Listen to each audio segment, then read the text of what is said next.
Белгілі кәсіпкер Бөрте Милка компаниясының басшысы Нұралы Әбішев елбасыға арнайы жеделхатын жолдады.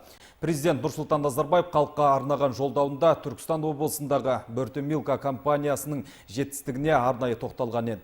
Онда елбасы негізгі міндет еңбек өнімділігін және қайта өңделген ауыл шаруашылығы өнімінің экспортын 2022 жылға қарай 2,5 есеге көбейту. Мәселен, Түркістан облысында Бөрте Милка фирмасы жаңа заманауи технологияларды пайдаланудың арқасында өнімділікті 2 есеге арттырды деген болатын. Аудан аумағында осындай инновациялық технологияларды қолданып жұмыс істейтін орындардың болғаны баршамыз үшін мақтаныш. Келешекте аталмыш компанияның филиалдары еліміздің солтүстік аймақтарында да ашылмақ. Өзі басқаратын мекеменің жолдауда елбасы тарапынан жылы пікірге ие болғанына қуанған кәсіпорын басшысы президент Нұрсұлтан Назарбаевқа алғысын жеткізуді жөн көрді.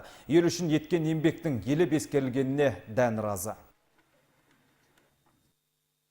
Осыдан 4 жыл бұрын елбасы барлық бизнесмендерді жинап айтқан болатын. Біз ауыл шаруашылығын жаңа технологиямен өңдеп жұмыс істемей, біз ешқандай бәсекеге жете алмаймыз деп. Шетелден, Венгриядан жаңағы малдарды алып келіп, Швеция елінен оборудование, компьютерлерді алып келіп, былайша айтқан уақытта сиырларды компьютер робот сауатын осындай фирма құрдық. Жолдауда да сол кіші орта бизнеске тексерілу жөнінде, салық жөнінде көптеген жеңілдіктерді айтты елбасы.